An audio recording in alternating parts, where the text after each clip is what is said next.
A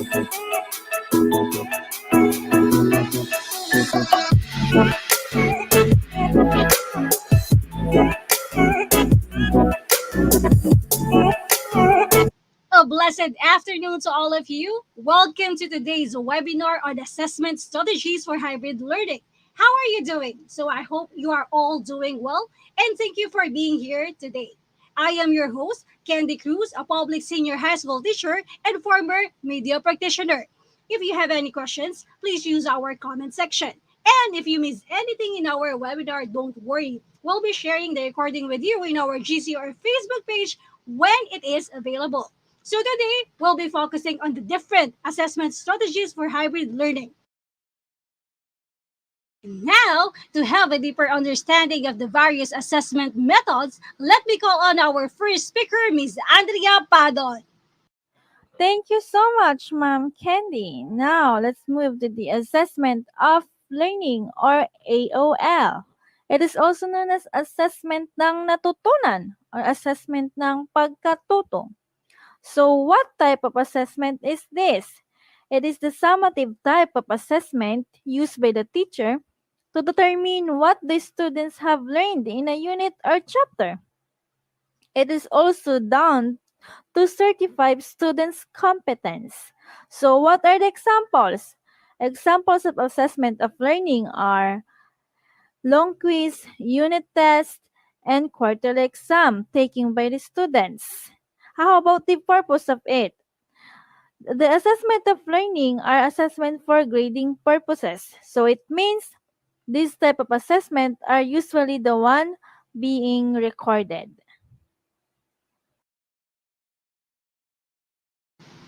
Now, for another assessment method, let's hear it from Mr. Dalen Aquino. A diagnostic assessment is a type of pre assessment that allows a teacher to discover a student's particular strengths, weaknesses, knowledge, and skills before they begin learning. It's mostly utilized to figure out what is wrong with students and to develop lessons and curricula. It is a test that is used to find particular information and learning inadequacies in the case of specific individuals at a certain level of learning, so that special attempts to overcome such shortcomings may be undertaken. In addition, this test is meant to gather information about what students already know about the subject. Diagnostic exams are written questions that can be multiple choice or short answer that examine a learner's knowledge base or current views on a topic or issue that will be explored in the course. Diagnostic exams has big benefits for both teachers and learners. We can indicate students' prior knowledge, assess the learning that has occurred during a teaching learning session, help instructors adjust content and activities to encourage more effective learning, may make the teaching learning process more efficient and effective by zeroing in on content that needs to be taught and mastered, can help students understand the value of a lesson, module, or even the entire course. We can point out to students the gaps in students' reasoning and misperceptions about subject matter. We can motivate students to seek accurate information and practice it. And lastly, demonstrate to students that their instructors care about them as people and about their success as learners. This time, let's get to know more about formative assessment to be explained by Ms. Joanne Batula. Formative assessment refers to a wide variety of methods that teachers use to conduct in-process evaluation of student comprehension, learning needs, and academic progress during a lesson, unit, or course. Formative assessment help teachers identify concepts that students are struggling to understand, skills they are having difficulty acquiring, or learning standards they have not yet achieved so that adjustment can be made to lessons, instructional techniques, and academic support. The general goal of formative assessment is to collect detailed information that can be used to improve instruction and student learning while it's happening.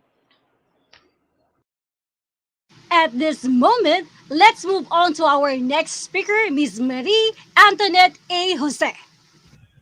Just like what Ma'am Andrea have said, assessment is generally broken down into three categories: before instruction, or what we call the pretest; during instruction, uh, formative; and the after instruction, which we call summative.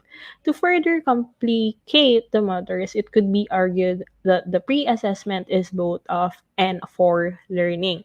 That is, it assesses prior knowledge as a pretest, and that data is then used to revise planned instruction, making it formative. Of course po, assessment is the ongoing process of gathering, analyzing, and interpreting evidence, reflecting on findings, and making informed and consistent judgments to improve the student learning. Assessment for improved student learning and deep understanding requires a range of assessment practices to be used with three overarching purposes.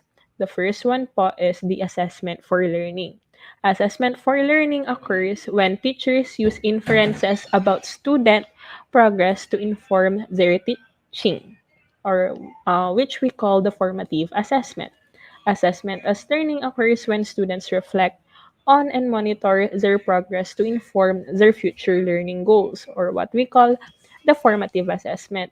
And lastly, assessment of learning occurs when teachers use evidence of student learning to make judgments on student achievement against goals and standards, and that is what we call summative assessment.